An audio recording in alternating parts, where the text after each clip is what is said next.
ब्रह्मसूत्र ब्रह्मसूत्र ग्रंथ में page number 501 और 501 पेज के ऊपर से 5 नंबर की पंक्ति है।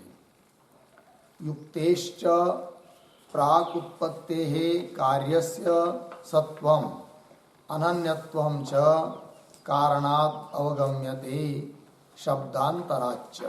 ठीक, तो बात यह चल रही है द्वितीय अध्याय प्रथम पाद और द्वितीय अध्याय के प्रथम पाद का यह 6 नंबर का अधिकरण है और इस अधिकरण का नाम बताया है आरंभणाधिकरणम। और प्रत्यक्षादि प्रमाणों के द्वारा भी ब्रह्म समन्वय का बाध नहीं होता है, इसी बात को बताने के लिए इस अधिकरण की प्रवृत्ति हुई है। क्योंकि जगत ब्रह्म से अभिन्न है, अनन्य है। क्योंकि कार्य है जगत, कारण है ब्रह्म, और कार्य कारण से अनन्य होता है। और यह जगत उत्पन्न होने के पहले भी कारण के रूप में, कारण में सत्रूपी है, ये भी बात है। अतः कार्य जगत की कारण ब्रह्म से अतिरिक्त कोई सत्ता नहीं है। ऐसा जो यह जगत जो कि ब्रह्म का विवर्त है, अर्थात ब्रह्म के ऊपर ये सब जगत कल्पित है, उस कल्पित जगत में कार्य करने वाले प्रमाणादि प्रत्यक्षादि प्रमाण वे भेद को सिद्ध नहीं कर सकते हैं और ब्रह्म ही जगत का कारण है, इस बात का बात भी नहीं कर सकते। तो कार्य जगत की कारण ब्रह्म के साथ अनन्यता है और उत्पन्न होने के पहली भी जगत कारण के रूप में सत है। ये जो 2 बातों की सिद्धि करनी है, उसके लिए और 2 हेतु दिए जा रहे हैं। तो वो जो सूत्र है कल जिसका चिंतन हम लोगों ने किया था, 18 नंबर का सूत्र, युक्ते है शब्दांतराच्च। तो युक्ति और शब्दांतर ये 2 हेतु। शब्दांतर करता है श्रुत्यंतर। तो असदेव इदमग्रासित, ऐसा जो श्रुति का उल्लेख किया था पूर्व पक्षी ने, उससे भिन्न श्रुति भी है कि जो सदैव सौम्य इदमग्रासित ऐसा कहती है। अर्थात ये जगत उत्पन्न होने के पहले सत्स्वरूप है, इस बात को बता रही है। तो श्रुति के बल पर और युक्ति के बल पर की हुई प्रतिज्ञा सिद्ध हो जाती है। ये 2 हेतु दिए जा रहे। अब उसी का विवरण चल रहा है युक्तेश्च प्रागुत्पत्ते, इस पंक्ति में जो अभी अभी हम लोगों ने पढ़ी है। तो ये जो पंक्ति है युक्तेश्च प्रागुत्पत्ते है, उसके पूर्व में एक छोटा सा वाक्य लिखते हैं अवतरण के रूप में। लिखेंगे हेतुद्वयम्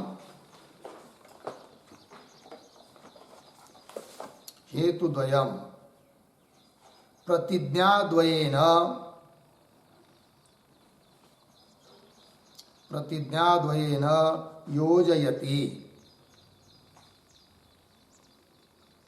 योजयति युक्तेश्च। ठीक, तो जो 2 प्रकार की प्रतिज्ञा है। कौन प्रतिज्ञा? पहली तो एक यह है कि कार्य जगत कारण ब्रह्म से अनन्य है, एक। दूसरी बात, जगत उत्पन्न होने के पहले भी वह कारण के रूप में सत है।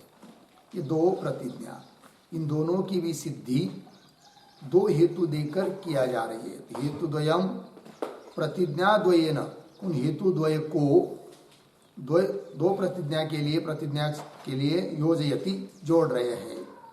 ठीक है, उसके साथ हेतु द्वय को संबंध करा रहे हैं। तो पंक्ति देखिए युक्तेश्च इत्यादि।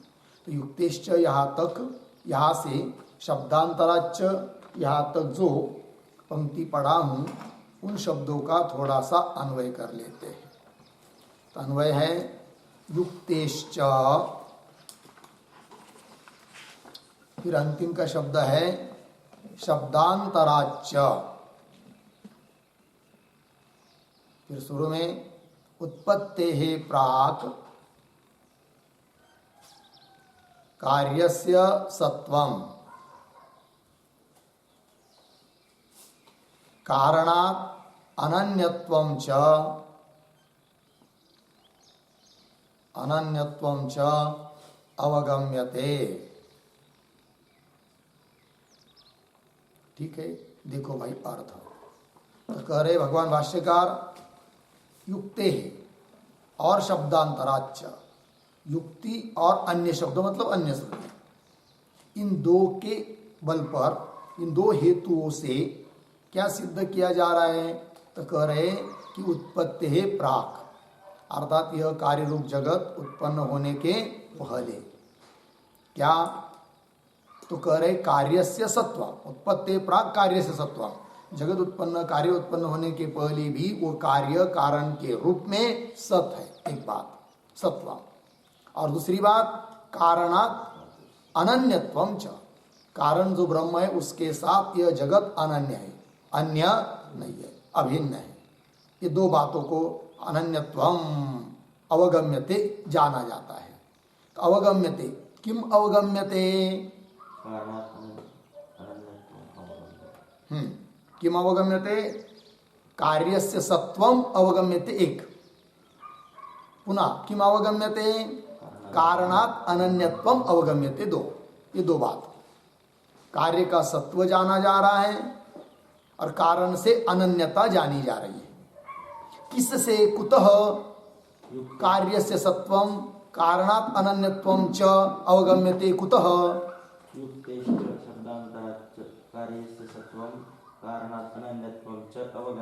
हाँ, युक्ते हैं शब्दांतर, अर्थात युक्ति और शब्दांतर इन दो हेतुओं से कार्य का सत्व और कारण से अनन्यत्व जाना जाता है। ठीक, उत्पत्ति है प्राक। आइए आगे बोलेंगे। ठीक है, फिर युक्ति से बता रहे, आप तो बताओ कौन युक्ति है? तब युक्ति दी जा रही है। युक्ति ही तावत वर्ण्यते, तावत मतलब उन दो हेतुओं में से सबसे पहली प्रथम तावत युक्ति ही वर्ण्यते, युक्ति का वर्णन किया जा रहा है। तो क्या है भाई युक्ति? पढ़ते आगे की पंक्ति। दधि घट रुचकाद्यर्थिभिः प्रतिनियतानि कारणानि क्षीर मृत्तिका सुवर्णादीनि उपादीयमानानि लोके दृश्यन्ते। वाक्य पूरा हुआ। शब्दों का थोड़ा अन्वय कर लेंगे, फिर अर्थ करते हैं। तो युक्ति तावत वर्ण्यते, पहले तो तीन शब्द सरल है, वर्ण्यते। उसके बाद अंतिम में आया है शब्द लोके। फिर शुरू में दधि घट रुचकाद्यर्थिभिः, दो शब्द छोड़कर आगे क्षीर मृत्तिका सुवर्णादीनि, उसके पीछे प्रतिनियतानि कारणानि, आगे उपादीयमानानि, फिर अंतिम में दृश्यन्ते। ठीक है, अर्थ देखो भाई। तो कह रहे हैं कि लोके अर्थात लोक व्यवहार में, जगत में, व्यवहार में क्या दिखाई दे रहा है वो बता रहे हैं। लोक व्यवहार में जो दिखाई दे रही बात, उसी को लेकर सिद्धांतों को बताना है। तो लोक व्यवहार में क्या देखने को मिलता है? तो कह रहे हैं, समझ लीजिए किसी व्यक्ति को दधि चाहिए, या घट को चाहिए, घट चाहिए, या रुचकादि, रुचक आभूषण, सुवर्ण से बनाए हुए अलंकार। तो दधि घट रुचकादि अर्थी भी मनुष्य ही, जिनको दधि की, चाहे घट की, चाहे आभूषणों की अभिलाषा, इच्छा है, ऐसे व्यक्तियों के द्वारा ग्रहण किए जाते। कौन? क्षीर मृत्तिका सुवर्णादीनि प्रतिनियतानि कारणानि, है कि नहीं? प्रतिनियत कारण का ही ग्रहण किया जाता है। प्रतिनियत मतलब जिस कार्य का जो कारण है उसी कारण को वह व्यक्ति लेता है, ग्रहण करता है, जिसको जो कार्य चाहिए। जैसे किसी को दही चाहिए, तो दही इच्छा करने वाला व्यक्ति तो बोलेगा चलो भाई कच्चा माल पहले बाजार से ले आते हैं, फिर उससे दही बनाएंगे घर में लाकर। फिर वो जाता है तो क्या लाता है? क्षीर, दूध को ही लाता है कि नहीं? या मिट्टी को ले आता है क्या उठाकर? नहीं लाता है। दही बनाना है, मिट्टी को काय को लाएगा? नहीं लाएगा। फिर दही को ही क्यों लाता है? दूध को ही क्यों लाता है? इसलिए दूध को लाता है कि जरूर उस दूध अवस्था में भी दूध के रूप में दही विद्यमान है। अर्थात कार्य जो दही वगैरह उत्पन्न होने के पहले भी कारण के रूप में कारण में विद्यमान है, अर्थात कार्य सत है। इस बात की सिद्धि हो गई। उसी प्रकार दूसरा और दृष्टांत दिया उन्होंने, घट जिसको चाहिए वो मिट्टी का ही ग्रहण करता है, और आभूषण जिसको चाहिए वह स्वर्ण का ही ग्रहण करता है, अन्य चीज को ग्रहण नहीं करता है, नियत कारण को ग्रहण करता है। पंक्ति को देखिए, दधि घट रुचकादि अर्थी भी क्षीर, क्षीर का मतलब होता है दूध, मृतिका और स्वर्ण आदि प्रतिनियतानि कारणानि। प्रतिनियत कारण मतलब जिस कार्य के लिए जो कारण माना गया है व्यवहार में, उसी कारण का वह मनुष्य ग्रहण करता है। प्रतिनियतानि कारणानि उपादीयमानानि, ग्रहण किए हुए दृश्यन्ते, लोक में देखे जाते हैं। ठीक, फिर आगे चलिए, नहीं दधि अर्थी भी मृतिका उपादीयते, उसी बात को व्यतिरिक्त मुख से बता रहे हैं कि क्यों, क्या भाई, कि दधि अर्थी भी, दधि को चाहने वाले व्यक्ति के द्वारा मृतिका न उपादीयते, मिट्टी का ग्रहण नहीं किया जाता है। दधि चाहिए तो दूध का ही ग्रहण करता है। और आगे, न घटार्थी भी क्षीरम, अर्धविराम, तो वाक्य पूरा कैसा होगा? कौन सा शब्द पीछे से लाएंगे जिससे वाक्य पूरा होगा?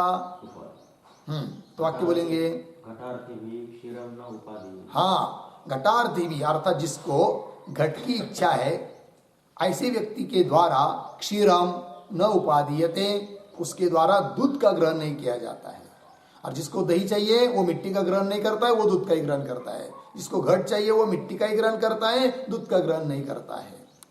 और आगे ये बात हो गई। फिर आगे देखिए, तत् असत कार्यवादे नोपपद्यते न उपपद्यते।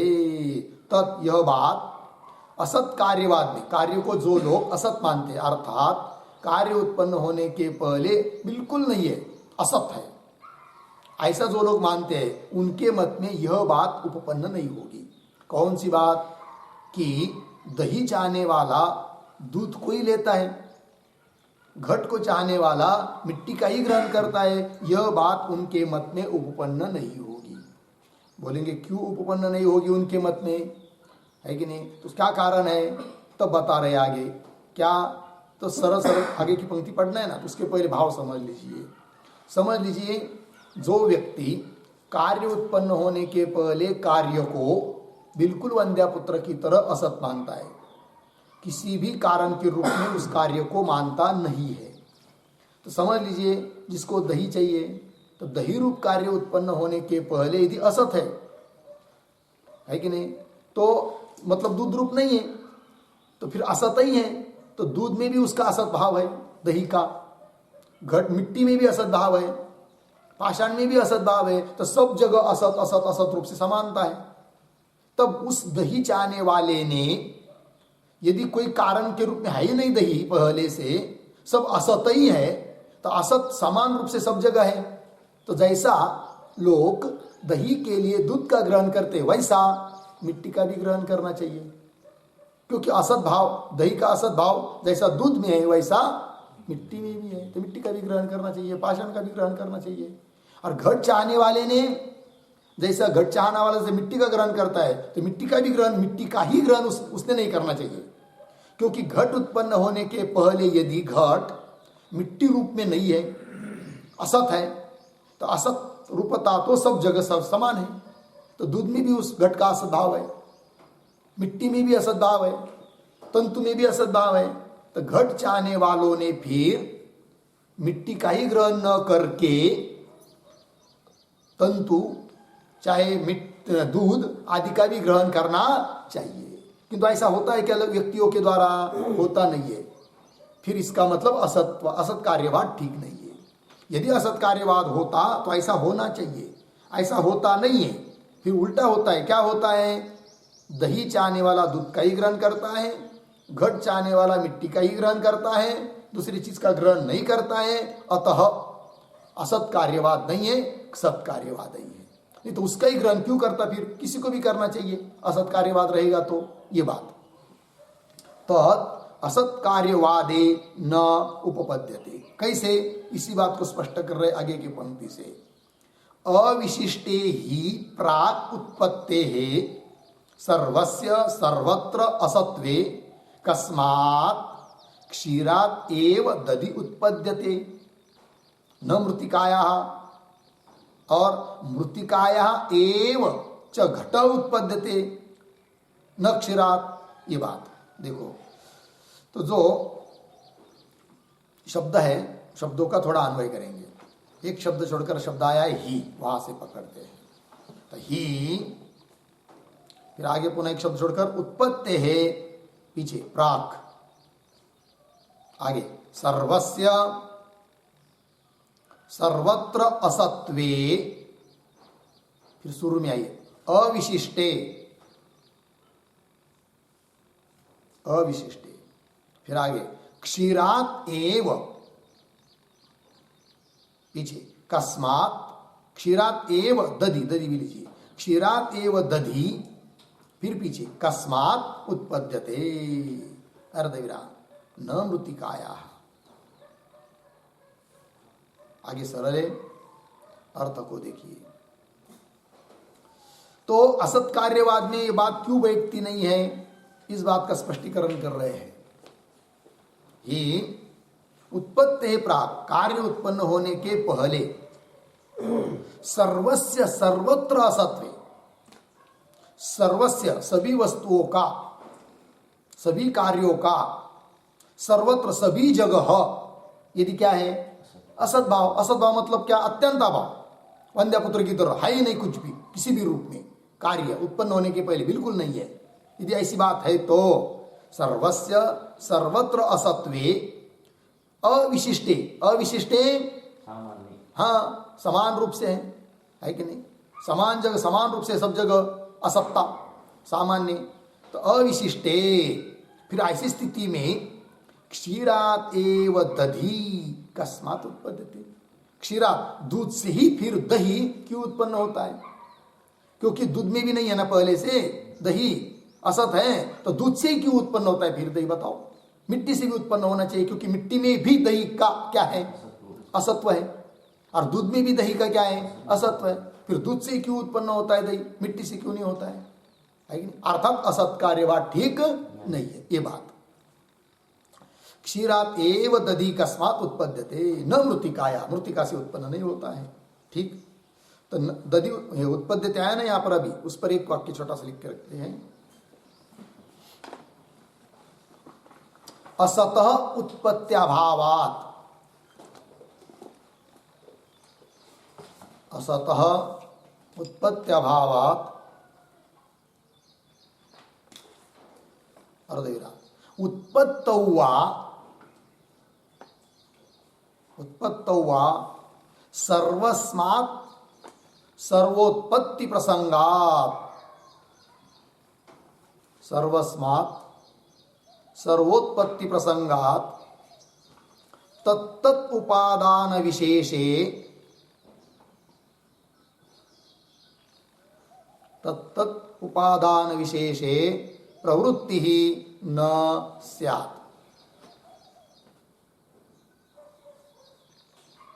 प्रवृत्ति ही न स्यात् इत्यर्थः।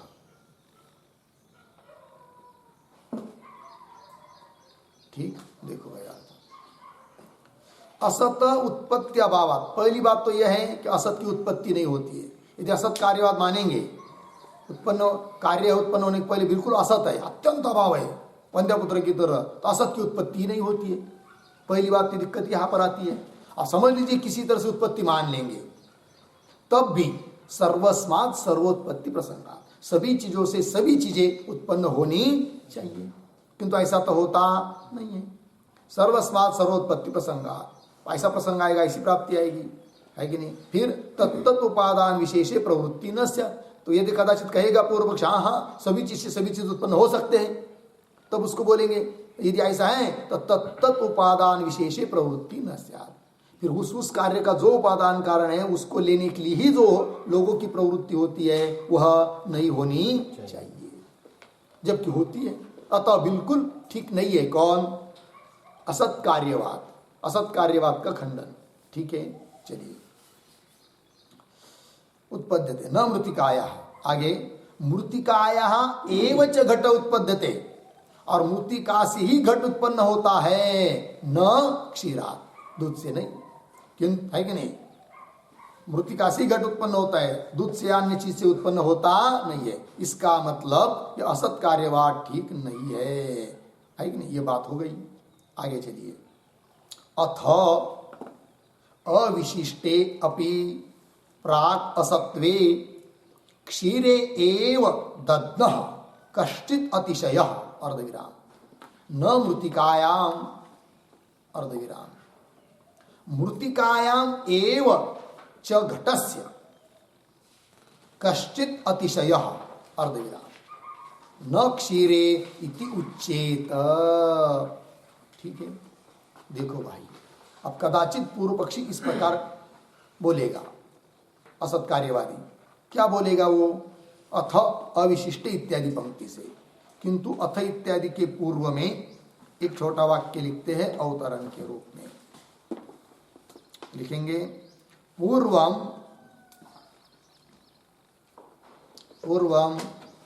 कार्यस्य असत्वे अपि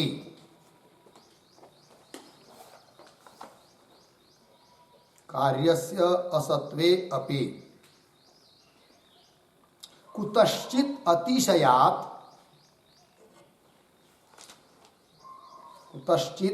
अतिशयात् कंस में लिखिए गुण विशेषात्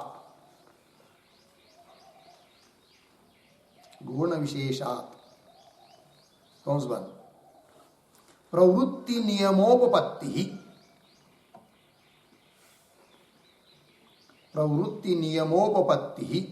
संभवति इति शंकते अथ इति। ठीक है, देखो भाई अर्थ। तो पूर्वम मतलब जगत उत्पन्न होने के पहले, पूर्वम कार्यस्य असत्वे अपि, कदाचित पूर्व पक्षी बोलेगा, अभी उसका खंडन कर दिया था सत्कार्यवादी का, कदाचित वो बोलेगा का कार्य उत्पन्न होने के पहले असत्व है, असत होने पर भी कुतश्चित अतिशयात्, कुछ ऐसा अतिशय है उस कारण में, अतः उस कारण में प्रवृत्ति होती है। अर्थात दही चाहने वाला दूध कोई लेता है इसलिए कि भले दूध में दही रूप कार्य असत है, तो भी उस दूध में कुछ अतिशय विशेष है, कुछ धर्म विशेष है, कुछ गुण विशेष है, जिसके कारण दही चाहने वाला दूध का ही ग्रहण करता है, घट चाहने वाला मिट्टी का ही ग्रहण करता है, क्योंकि उस कारण मिट्टी में कुछ अतिशय है। यद्यपि घट उत्पन्न होने के पहले असत ही है, किंतु उसमें कुछ अतिशयता है, गुण विशेषता है, कि जिसके कारण घट चाहने वाला मिट्टी का ही ग्रहण करता है, ऐसा मान लेंगे। तब से सिद्धांति तुम्हारा आरोप हमारे मत में नहीं आएगा। कौन सा आरोप? सभी चीजों से सभी चीज उत्पन्न होनी चाहिए, यह आरोप नहीं आएगा, क्योंकि अतिशय विशेष हम मानते हैं, ऐसा बोलेगा असत कार्यवादी। पंक्ति देखिए, तो पूर्वम कार्यस्य असत्वे अपि कुतश्चित् अतिशयात् प्रवृत्ति नियम उपपत्ति, प्रवृत्ति का जो नियम है उस कारण नियत कारण में प्रवृत्ति हो रही है, वो उत्पन्न हो जाएगी। इति शंकते, ऐसी शंका कर रहा है पूर्व पक्षी अथ इत्यादि पंक्ति के द्वारा। तो पंक्ति को पुनः पढ़ता हूं, कुछ भाग को। अथ अविशिष्टे अपि प्राक् असत्वे क्षीरे एव दद्म कश्चित् अतिशय न मृतिकाया। ठीक है, इतने का अर्थ देखिए, कुछ शुरू के शब्दों का अन्वय। अथ,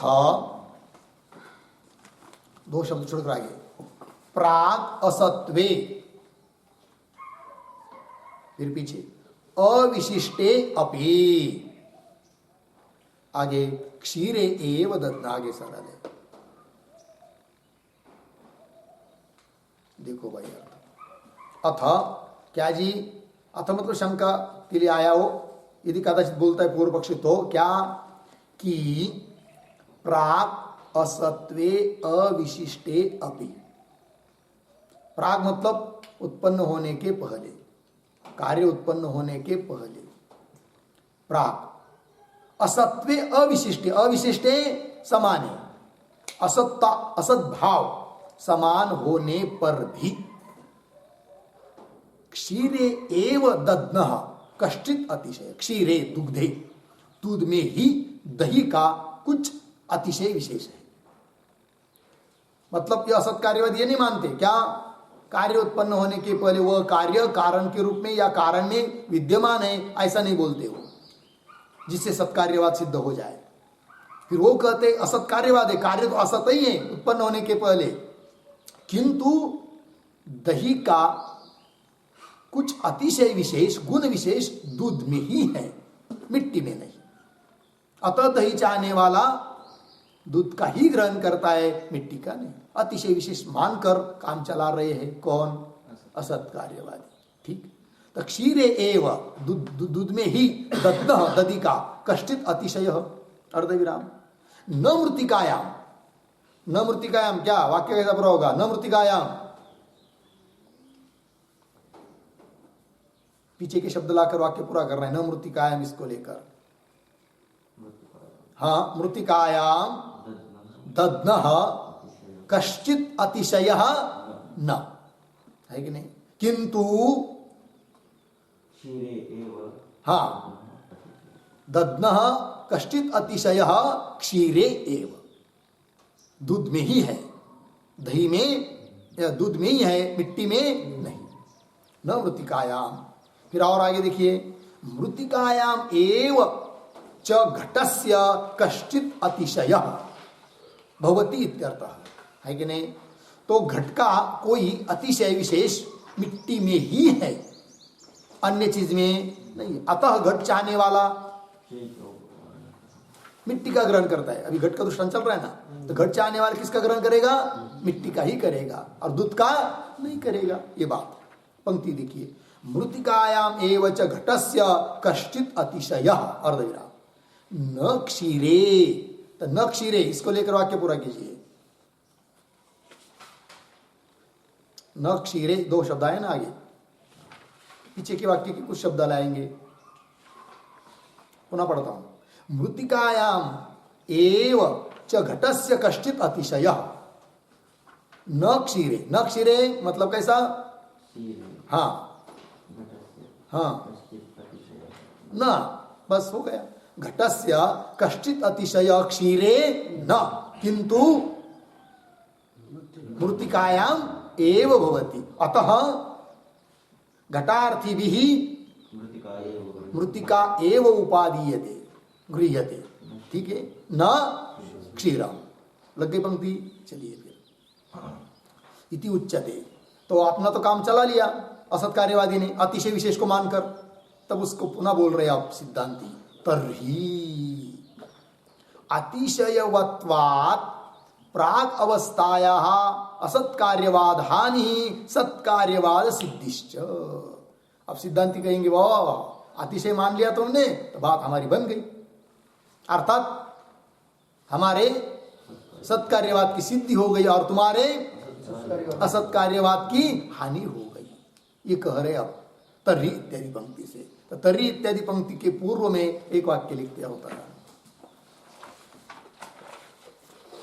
अतिशय,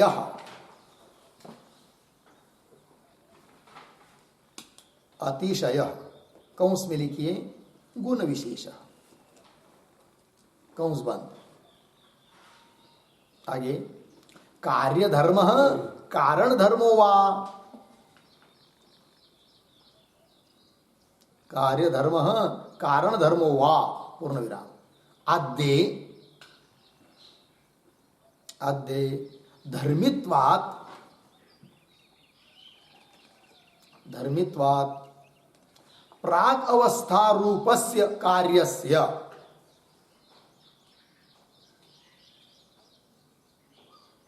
प्राग अवस्था रूपस्य कार्यस्य सत्वं दुर्वारम, सत्वं दुर्वारम बराबर निवारयितुम अशक्यम, निवारयितुम अशक्यम अर्थात अर्थात कार्यस्य सत्वं भवति एव।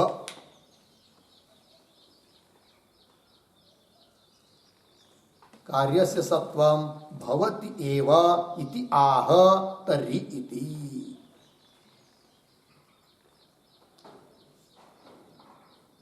देखिए भाई अर्थ को, अतिशय कार्य धर्म, कारण धर्म हुआ, उसको पूछेंगे असत कार्यवादी को, पूर्व पक्षी को, सिद्धांती पूछेंगे क्या, हे पूर्व पक्षी, हे असत कार्यवादी, तुम जो उस कार्य का अतिशय पूर्व में मान रहे हो, किंतु वह अतिशय क्या चीज है, कार्य का धर्म है या कारण का धर्म है, इस प्रकार का विकल्प करना। ठीक है, यदि वो कहता है आद्य, आद्य मतलब वो अतिशय कार्य का धर्म मानेगा, तब देखिए आद्य धर्मित्वात् प्राग अवस्था रूपस्य कार्यस्य सत्वं दुर्वारम। कैसे, ध्यान दो, क्या पूछा उसको, पूर्व पक्षी को, कि हे पूर्व पक्षी, हे असत कार्यवादी, तुम जो उस कार्य का पहले अतिशय मान रहे हो, कार्य उत्पन्न होने के पहले उसका अतिशय रहता है, किंतु वह अतिशय रूप धर्म कार्य का धर्म है या कारण का धर्म है, बोलो। यदि वो कहता है कार्य का धर्म है, बराबर, किसका धर्म है, कार्य का। कौन, अतिशय, कब, उत्पन्न होने के पहले। तो घट उत्पन्न होने के पहले ही घट का अतिशय विशेष है, और वो अतिशय धर्म कार्य का है। इसका मतलब धर्म को तुम मान रहे हैं, तो धर्म तब रह सकता है जब उसका धर्मी रहे।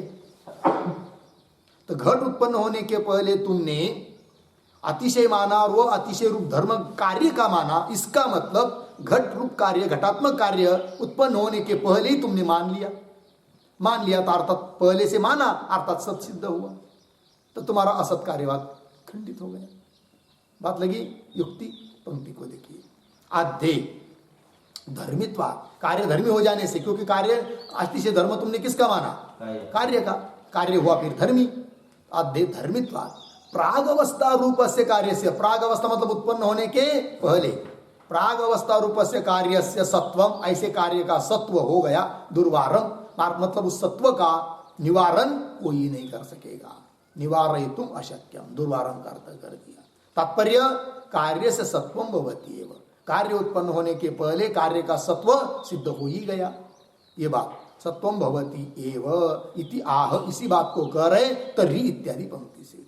ठीक है, अब कदाचित वो कहेगा नहीं नहीं नहीं नहीं नहीं नहीं नहीं, वो अतिशय कार्य का धर्म नहीं है, कारण का धर्म है।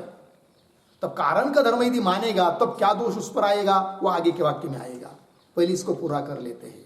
ठीक है, तर्हि अतिशयवत्वात् प्राग अवस्थायाः असत कार्यवाद हानि सत्कार्यवाद सिद्धिश्च।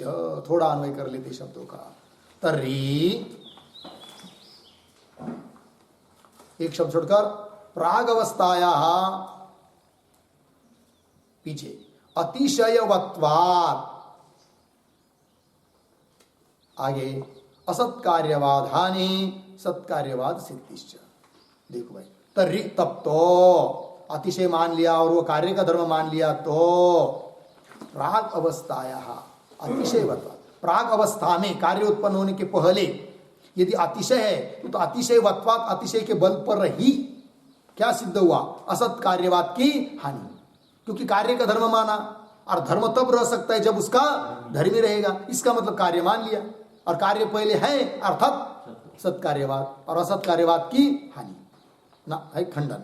असत कार्यवाद हानि ही सत्कार्यवाद सिद्धिश्च। लग गया इतना। अब आगे चलिए, शक्तिश्च कारणस्य इत्यादि पंक्ति है कि नहीं, तो उसके पहले एक वाक्य लिख लेते हैं अवतरण। द्वितीये अपि, द्वितीये अपि कार्यसत्वम आयाति, कार्यसत्वम आयाति इति आह शक्तिश्च इति। ठीक है, देखो भाई, द्वितीय अपि मतलब, द्वितीय अपि कार्य सत्वम आयाति, मतलब कार्य सत है इस बात की सिद्धि हो जाती है द्वितीय अपि। द्वितीय अपि मतलब क्या? हाँ, दूसरा विकल्प, दो विकल्प किए थे ना, क्या वो अतिशय रूप धर्म कार्य का है या कारण का है? तो कार्य का मानेगा तो असत कार्यवाद की हानि हुई, सत्कार्यवाद की सिद्धि हुई। अब यदि कदाचित वो बोलेगा कि वो कार्य उत्पन्न होने के पहले जो अतिशय विशेष है वो कार्य का धर्म नहीं है अपितु कारण का धर्म है द्वितीय, तो कह रहे फिर द्वितीय अपि ऐसा मानेगा तो भी कार्य सत्वम आयाति, अर्थात कार्य सत है इस बात की ही सिद्धि हो जाती है। ठीक, देखो पंक्ति पढ़ता हूं, बाद में शब्दों का थोड़ा अन्वय फिर अर्थ करेंगे। शक्तिश्च कारणस्य कार्य नियमार्था कल्प्यमाना न अन्या असति वा कार्यम नियच्छेत्। क्यों? असत्वा विशेषात् अन्यत्वा विशेषाच्च। ठीक है, तस्मात् कारणस्य आत्मभूता शक्ति ही शक्ति है च आत्मभूतम कार्य। ठीक है, देखो भाई, तो शक्तिश्च यहां से लेकर 5-6 शब्द जो है असतिवा यहां तक नियच्छेद तक पहला वाक्य, इतने शब्दों का थोड़ा अन्वय करते, बाकी आगे का सरल है। तो देखो पहला शब्द छोड़कर आया है च, फिर आगे एक शब्द छोड़कर कार्य नियमार्था कल्प्यमाना, पीछे कारणस्य और पीछे शक्ति ही, आगे अन्या असति वा कार्यम, फिर पीछे का न, आगे नियच्छेत्। ठीक, देखो भाई अर्थ कह रहे हैं कारण का धर्म मानोगे वो अतिशय तो भी कार्य सत है इस बात की सिद्धि होती है। कैसे? युक्ति से बता रहे च और कार्य नियमार्था कल्प्यमाना कारण से शक्ति, अतिशय है कि नहीं? अतिशय मतलब कोई गुण धर्म, गुण या शक्ति। तो क्या कहा पूर्व पक्षी ने, क्या कहा कि भाई हम कार्य का धर्म नहीं मानेंगे, किसका मानेंगे? कारण का। तो कारणस्य शक्ति, कारण में शक्ति है, कारण में शक्ति रूप अतिशय है, क्योंकि कार्य का धर्म मानेंगे तो दिक्कत आई, उसको ऊपर बता दिया। अब वो कारण का धर्म मानेगा तब क्या होगा? देखिए एक बात, च और कार्य नियमार्था, कार्य का नियमन करने के लिए। कैसा कार्य का नियमन? जो ऊपर दोष दिया था कि नहीं, क्या यदि सब कुछ असत है पहले तो दही चाहने वाला मिट्टी का ग्रहण करे, घट चाहने वाला दूध का ग्रहण करे, किंतु ऐसा होता है क्या? नहीं होता है। फिर उसको ही क्यों नियमन करते? जबकि पहले कार्य है नहीं, असत है। तो उसने बताया था अतिशय विशेष, फिर वो अतिशय विशेष कार्य का धर्म नहीं मान सकता, फिर किसका मानेगा? कारण का धर्म, कारण का धर्म। और किस लिए मानना पड़ रहा है उसको कारण का धर्म अतिशय विशेष? कार्य का नियमन के लिए। कार्य का नियमन मतलब वह व्यक्ति उस कारण का ही ग्रहण करता है। क्यों? इसलिए कि उस कारण में उस कार्य की क्या है? शक्ति रूप अतिशय। तो कारण का धर्म मानना पड़ रहा है, किस लिए? नियमन के लिए। ठीक, पंक्ति को देखिए, च कार्य नियमार्था कल्प्यमाना, कार्य का नियमन के लिए कल्पना की जाने वाली जो कारणस्य शक्ति, कारण की शक्ति मतलब कारण में रहने वाला अतिशय विशेष, शक्ति रूप अतिशय विशेष, कारण से शक्ति ही अन्या असति वा कार्यम न नियच्छेत्। ध्यान दीजिए भाई, बहुत बढ़िया बात है। क्या? समझ लीजिए, उदाहरण लीजिए। कार्य है घट, कारण है कपाल। ठीक, कपाल लीजिए चाहे मिट्टी लीजिए, तो मिट्टी को लीजिए। कार्य घट, कारण मिट्टी। घट चाहने वाला मिट्टी का ही ग्रहण करता है, अन्य चीज का नहीं। क्यों? कि उस मिट्टी में कारण में कार्य उत्पन्न करने की शक्ति रूप अतिशय विशेष है। मिट्टी में पहले से घट नहीं है, असत है, किंतु उस मिट्टी में क्या है? अतिशय शक्ति विशेष है। तो उसको पूछेंगे वो जो शक्ति विशेष है वह अन्य है या असत है? दो विकल्प। अन्य का मतलब वो मिट्टी में जो आपने घट बनाने की शक्ति मानी है, वह शक्ति मिट्टी से और घट से भिन्न है या मिट्टी स्वरूप है? पहला विकल्प। यदि वो कहेगा कि मिट्टी स्वरूप नहीं है, वो शक्ति क्या है, मिट्टी से भिन्न है, तो अन्य शक्ति है, तो वह अन्य शक्ति यहां पर कार्य का नियमन कैसे करेगी? कार्य का घट को लेने और चाहने वाला मिट्टी का ग्रहण कर रहा है ना, तो नियमन हो रहा है ना, तो यहां नियमन करने के लिए वह शक्ति कहां चाहिए? मिट्टी में। और आप तो कह रहे अन्य मान रहे, उसको घट मिट्टी रूप नहीं मान रहे, तो नियमन नहीं कर पाएगी। एक बात। अच्छा, दूसरा प्रश्न, वो जो आप मिट्टी रूप कारण में ध्यान दीजिए शक्ति मान रहे, वह शक्ति सत है या असत है? पुनः विकल्प। यदि वो कहेगा वो शक्ति भी क्या है, असत है, तो शक्ति असत है, तो फिर सब जगह असत ही है कि नहीं? तो वो असत रूप शक्ति नियमन नहीं कर पाएगी कार्य का, है कि नहीं? जैसे कार्य का नियमन करने के लिए आपको शक्ति मानना पड़ रहा है, और शक्ति अतिशय विशेष नहीं मान रहा था, तब उसको दिक्कत आ रही थी कि कोई भी व्यक्ति किसी भी चीज से किसी भी चीज को बनावे, वो नहीं बनाता है। क्यों नहीं करता है ऐसा? क्योंकि अतिशय विशेष है। और वो जो अतिशय विशेष वो भी यदि असत है, तो फिर वो असत शक्ति कैसा कार्य का नियमन करेगी? अर्थात उस शक्ति को असत नहीं मान पाएंगे। कैसा मानना पड़ेगा? सत मानना पड़ेगा। और सत मान लिया, इसका मतलब कार्य पहले से सत है, वही हम तो कर रहे हैं, है कि नहीं? असत करके काम चलेगा नहीं, सत मानना पड़ेगा। और वो भिन्न भी नहीं मानना पड़ेगा, कारण मिट्टी का रूप मानना पड़ेगा, और मिट्टी का रूप, मिट्टी रूप में विद्यमान है कार्य, वही उसकी शक्ति है, यही तो हम कहते हैं। अर्थात तुम्हारा असत कार्यवाद का खंडन हुआ और सत कार्यवाद की सिद्धि हुई। बात लगी? पंक्ति को देखिए पुनः।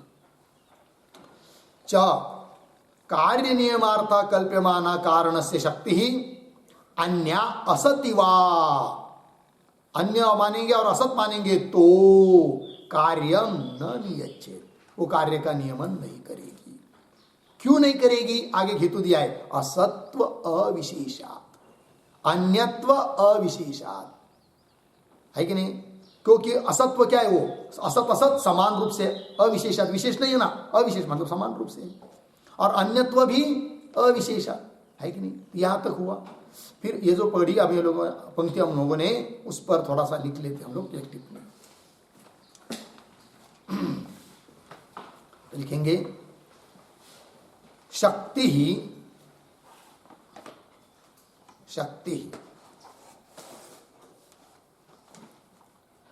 कंस में लिखिए अतिशय विशेष किंवा कश्चित अतिशय, कंस बंद। आगे शक्ति ही कार्य कारणाभ्याम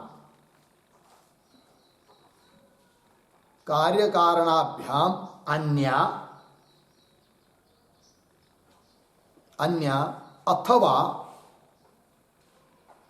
अथवा कार्यवत असति मन्यते, कार्यवत असति मन्यते।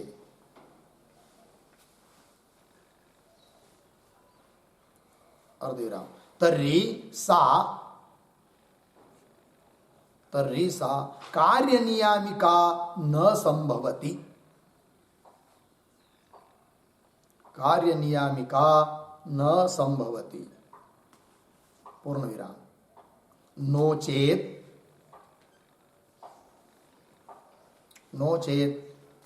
यस्य कस्यचित्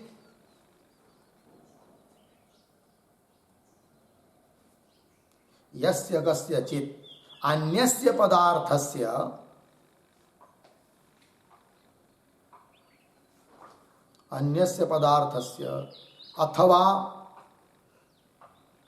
अथवा नरशृंगस्य नियामकत्वं स्यात्,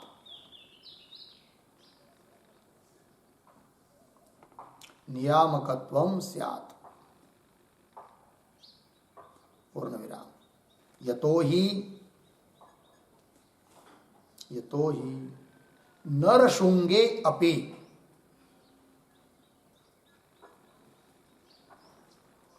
नरशुंगे अपि शक्तिवत्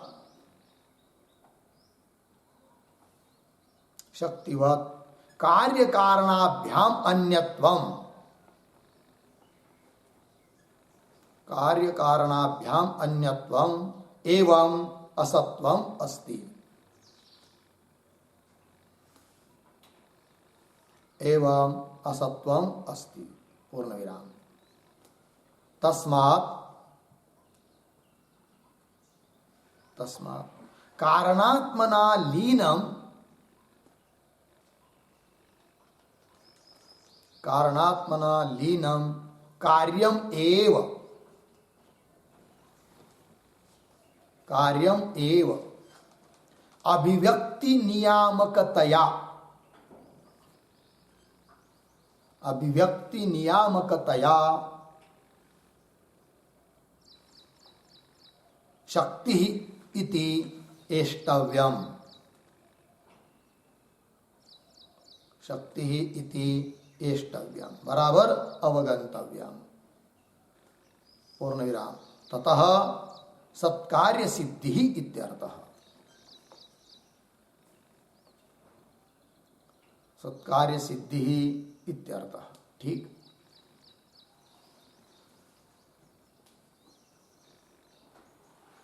देखिए भाई अर्थ तो बोल, उसको कहा जा रहा है पूर्व पक्षी को कि जो वो शक्ति आप मान रहे हो कारण में, कार्य की नियामक, वो अन्य, यदि अन्य मानेंगे और असत मानेंगे तो वो कार्य का नियमन नहीं कर पाएगी। ये बताया था भाष्य पंक्ति से, उसी का स्पष्टीकरण किया इस टिप्पणी में।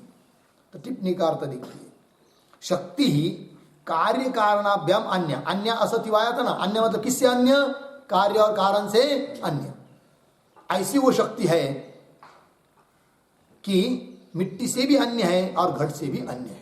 अन्य शक्ति कार्य कारणाभ्याम अन्य अथवा कार्यवत, जैसा कार्य पहले उत्पन्न होने के पहले असत है, उस प्रकार शक्ति को भी मानेंगे क्या, असत।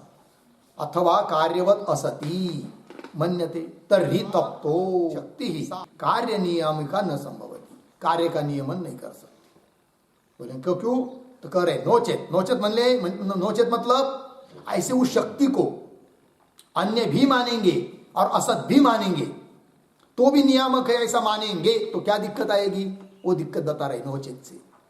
नोचेत यस्य कस्यचित् अन्यस्य पदार्थस्य अथवा यस्य कस्यचित् अन्यस्य पदार्थस्य अथवा नरशुंगस्य नियामकत्वं स्यात्, है कि नहीं।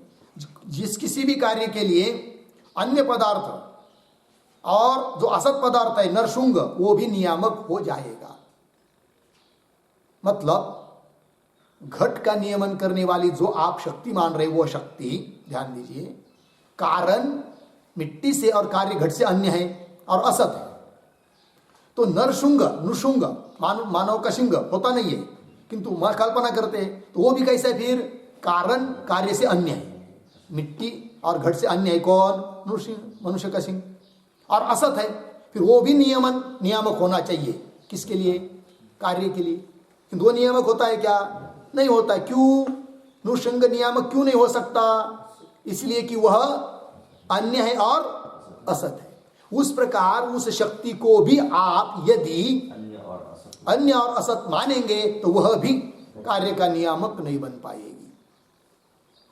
अतः उसको असत नहीं मान पाओगे, अन्य नहीं मान पाओगे।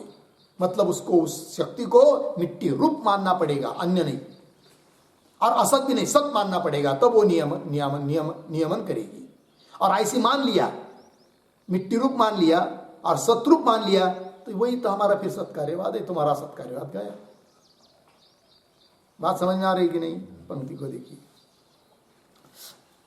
यतो ही कैसे स्पष्ट कर रहे, नुशुंगे अपि, मनुष्य के सिंह में भी क्या, शक्ति की तरह, क्योंकि शक्ति को आप कैसा मान रहे, अन्य और असत, उसी तरह नुशुंग में भी कार्य कारणाभ्याम अन्यत्व, कार्य और कारण से अन्य है, मिट्टी और घट से अन्य है। कौन, नुशुंग।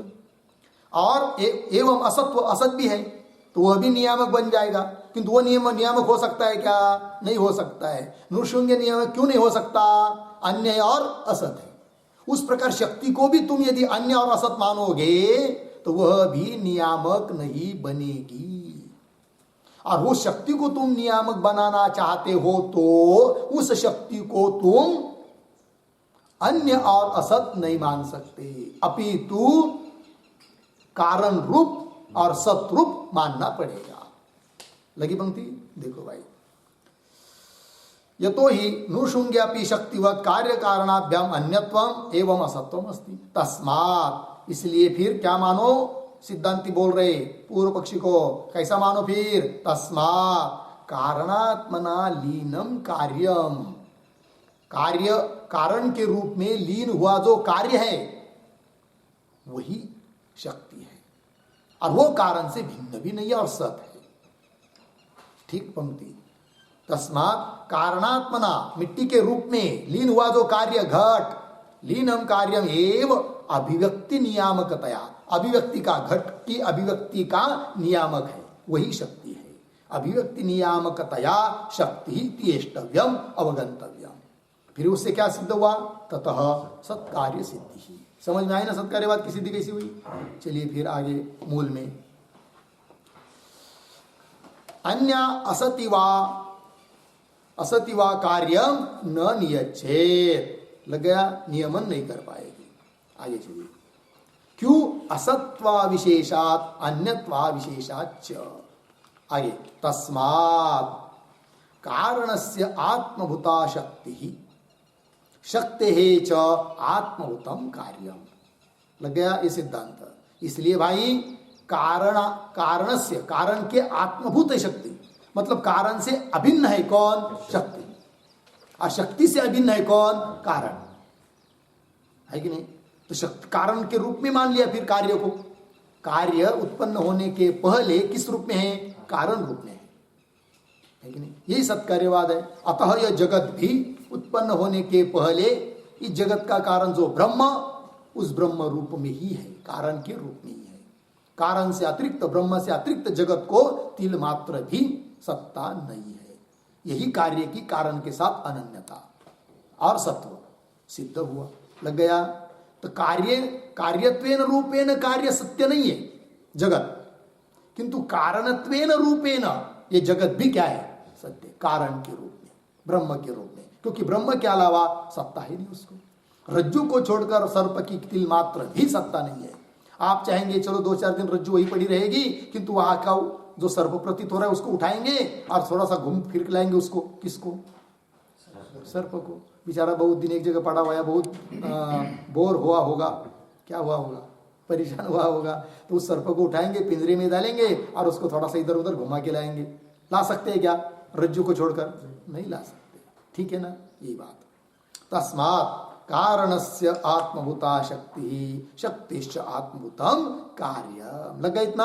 आगे चलिए, अपीच कार्य कारणयोः द्रव्य गुणादीनां च अश्व महिषवत् भेद बुद्धि अभावात् तादात्म्यम अभ्युपगंतव्यम। ठीक है, अब कौन बात चालू हो गई भाई अचानक, तो देखो भाई, अपीच इत्यादि जो पंक्ति चालू हुई ना, उसके पहले एक वाक्य लिखते हैं उत्तरायण, किंच किंच कार्य कारणयोः अन्यत्वे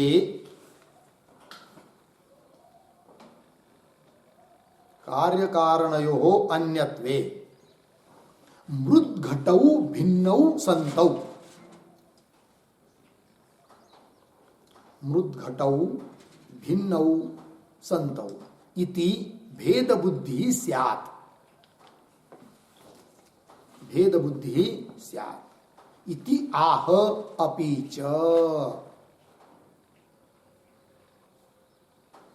ठीक है, देखो भाई अर्थ, किंच सिद्धांति बोल रहे क्या, कार्य कारणयोः अन्यत्व, कार्य और कारण दोनों में क्या मानेंगे, अन्यत्व नाम भिन्नत्व, भिन्नत्व नहीं है मानेंगे कदाचित, तो क्या होना चाहिए फिर, मृद्घटो भिन्नौ, ऐसी प्रतीति होना चाहिए कि मिट्टी अलग चीज है, घट अलग चीज है, किंतु ऐसी बुद्धि होती है क्या, नहीं होती।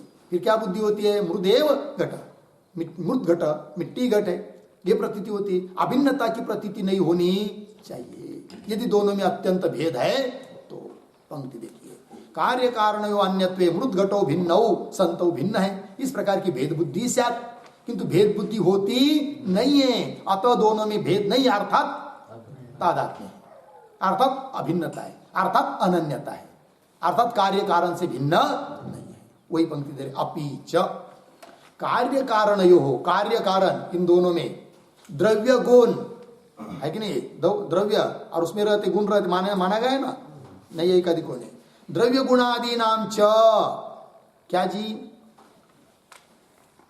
भेद बुद्धि अभावात, भेद बुद्धि नहीं है उनमें, भेद बुद्धि का अभाव होने के कारण तादात्म्य है। यदि भेद बुद्धि रहती तो भिन्नता का व्यवहार होना चाहिए। उदाहरण दिया है उन्होंने, किसका, अश्व महिषवत, घोड़ा और भैंस, इनमें कभी भी भूल से भी अभेद बुद्धि होती है क्या, नहीं होती। क्या होती फिर, भेद बुद्धि होती है कि नहीं, अर्थात उनमें तादात्म्य बिल्कुल नहीं है। उस प्रकार यदि कार्य और कारण अत्यंत भिन्न नहीं रहते तो कभी भी अभेद बुद्धि नहीं होनी चाहिए, अपितु भेद बुद्धि होनी चाहिए। किंतु भेद बुद्धि का क्या है यहाँ पर, अभाव, इसलिए भी उन दोनों का तादात्म्य ही मानना चाहिए, अनन्यता ही माननी चाहिए। पंक्ति को देखिए भाई, कार्य कारण में द्रव्य गुण में भी, द्रव्य गुण का भी वेदांत मत में क्या है, तादात्म्य ही है, कार्य कारण का भी क्या है, तादात्म्य ही है। पंक्ति देखिए, अपि च कार्य कारणयोः द्रव्य गुणादि नाम च अश्व महिषवत, मतलब घोड़ा और भैंस इनमें जैसी भेद बुद्धि है उस प्रकार की भेद बुद्धि नहीं है। कहा कार्य कारण में और द्रव्य गुण में। अश्व महिषवत भेद बुद्धि अभावात, भेद बुद्धि न होने के कारण तादात्म्यम अभ्युपगंतव्यम, इन दोनों का, कार्य कारण का, द्रव्य गुण का तादात्म्य ही मानना चाहिए। क्योंकि प्रतीति वैसी हो रही है और जैसी प्रतीति होती है वैसा मानना पड़ता है। प्रतीति को छोड़कर अन्य चीज मान नहीं सकते। ठीक है, ये बात। अब इस पर कदाचित पूर्व पक्षी बोलेगा, नहीं नहीं नहीं नहीं नहीं नहीं, कार्य कारण में भेद ही है, द्रव्य गुण में भी क्या है, भेद ही है, किंतु अभेद बुद्धि, भेद बुद्धि क्यों नहीं हो रही है कि नहीं। भेद बुद्धि का क्या बताया था, अभाव। तो भेद बुद्धि क्यों नहीं हो रही, इसलिए भेद बुद्धि नहीं होती कि दोनों का समन्वय है। कार्य कारण, अवयव अवयवी, इनका क्या माना गया है, समवाय। गुण गुणी का क्या माना गया है, समवाय। द्रव्य गुण का समवाय माना है। अब दोनों का समवाय संबंध होने के कारण भिन्न भिन्न होने पर भी भेद बुद्धि नहीं होती है, भेद बुद्धि का अभाव है। इसका मतलब यह नहीं करना, हे सिद्धांति तुम ऐसा मत बोलो कि भेद बुद्धि का अभाव है इसलिए तादात्म्य मानो।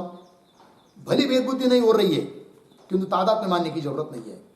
फिर भेद बुद्धि क्यों नहीं होती है, भेद बुद्धि इसलिए नहीं होती है कि दोनों का क्या है, समवाय संबंध है। कौन बोल रहा है, पूर्व पक्ष। अब फिर उसके समवाय का ही खंडन कर देंगे आगे की पंक्ति से। ठीक है, समवाय यही कैसा गलत है इस बात को बताएंगे, जिसके बल पर वो कहता है क्या कि ये दोनों भिन्न भिन्न ही है, भेद बुद्धि का अभाव होने पर भी भिन्न भिन्न ही है, ऐसा मान रहा है ना पूर्व पक्षी, तो उसका खंडन हो जाएगा। फिर समवाय का निषेध करने के लिए आगे की पंक्ति आ रही है, किंतु उसका विचार हम लोग कल करेंगे। ओम पूर्णमद पूर्णमिदं पूर्णात् पूर्णमुदच्यते पूर्णस्य पूर्णमादाय पूर्णमेवावशिष्यते। ओम शांति शांति शांति।